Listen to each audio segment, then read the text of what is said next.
Չափազանց այսպես հուզվում եք բոլոր դատականիստերին, տեսել ենք ձեզ, որոշում ինչպես ընդունեցիք, սպասելի էր ձեզ համար։ Հարկասու սպասելի էր, երազ էի տեսել ու սպասում էի, որ իմ բալային պիտի թողեմ, որովհետև ինքը արդար է, ազնիվ է։ Շնորհակալ եմ դատավորներից բոլորից, որ ճիշտ գոնե արդարություն պահեցին, ճիշտ է, էլի Իրանը չի, բայց փառք Տիրոջը, գոնե ընտանիքի հետ կլինի։ Սա դուք եւս համարում եք քաղաքական գործ, ընդհանուր ինչպես է փաստաբանվում, դատարանում բարձրաձայնվեց, ինչպես ընդդիմադիր դաշտն է ասում, որ պարոն Համբարձումյանը կալանքի տակ է, քանի որ ընդդիմության միասնական վարչապետի թեկնածուն է։ Իհարկե միասնական վարչապետի թեկնածուն է, բայց ճիշտն ասած այնքան ծեծված թեմա է արդեն, քաղաքական է, իհարկե,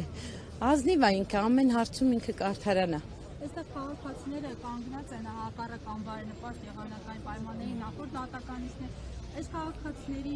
սերը դուք երևի ամեն օր զգացել եք, այս ընթացքում ձեզ ինչ են մոտեցել, ինչ են ասել, երբ որ Համբարձումյանը կալանքի տակ է եղել։ Այս ամբողջ իր համայնքն է, բոլորը իրան շատ սիրում են։ Բոլորը ինձ